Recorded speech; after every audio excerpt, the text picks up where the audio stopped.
देखिए, काँवड़ की तैयारियाँ शुरू हो गई हैं और हमारे जनपद में लगभग 240 किलोमीटर का काँवड़ मार्ग है। इसमें जितने भी खान-पान के दुकानें हैं, चाहे वो होटल, ढाबे, ठेले, जहाँ से भी काँवड़िए अपनी खाद्य सामग्री खरीद सकते हैं, उन सबको ये निर्देशित किया गया है कि अपने प्रोप्राइटर के या काम करने वालों के नाम ज़रूर डिस्प्ले करें। ये इसलिए ज़रूरी है ताकि किसी प्रकार का कोई कन्फ्यूज़न किसी भी काँवड़िए के अंदर ना रहे और ऐसी स्थिति ना उत्पन्न हो कि कहीं कोई आरोप-प्रत्यारोप हो और बाद में कानून व्यवस्था की स्थिति उत्पन्न हो, इसलिए ऐसा निर्देश दिया गया है और सब इसको अपनी स्वेच्छा से इसका पालन कर रहे हैं। ये जो ऑर्डर है उत्तर प्रदेश की योगी आदित्यनाथ सरकार का, ऐसा दिख रहा है कि हिटलर की रूह उनमें समा चुकी है। हिटलर भी एक जूडन बॉयकॉट करते थे, इस तरह का बॉयकॉट हो रहा है उत्तर प्रदेश की सरकार की तरफ से। Today we will delve into a controversial directive issued by Uttar Pradesh Police, sparking a debate across the nation.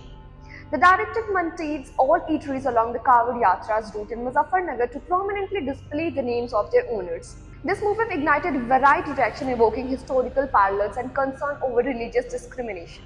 Let's break down the key points and perspectives surrounding this issue. Firstly, the Uttar Pradesh Police clarified that this directive is not intended for religious discrimination, but rather to ensure clarity and prevent confusion among the Kavariyas.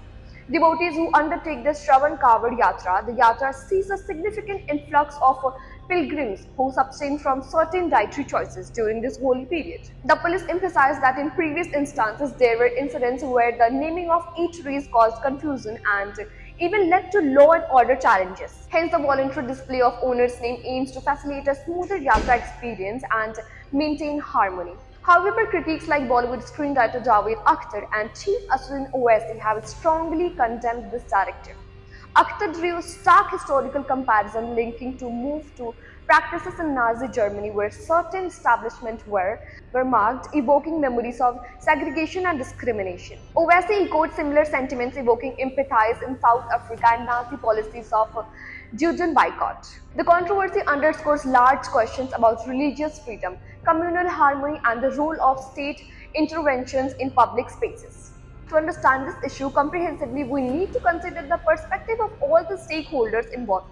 The devotees seeking a peaceful yatras experience, the business owners complying with the directive, and the concerns raised by civil society regarding potential stigmatization. At its core, the debates revolve around the balancing religious sentiments and with administrative measures aimed at public order and safety. While the instruction behind the directive might be genuine, ensuring clarity and prevention, misunderstanding its implementation and perceptions raise critical questions about inclusivity and right to non-discrimination.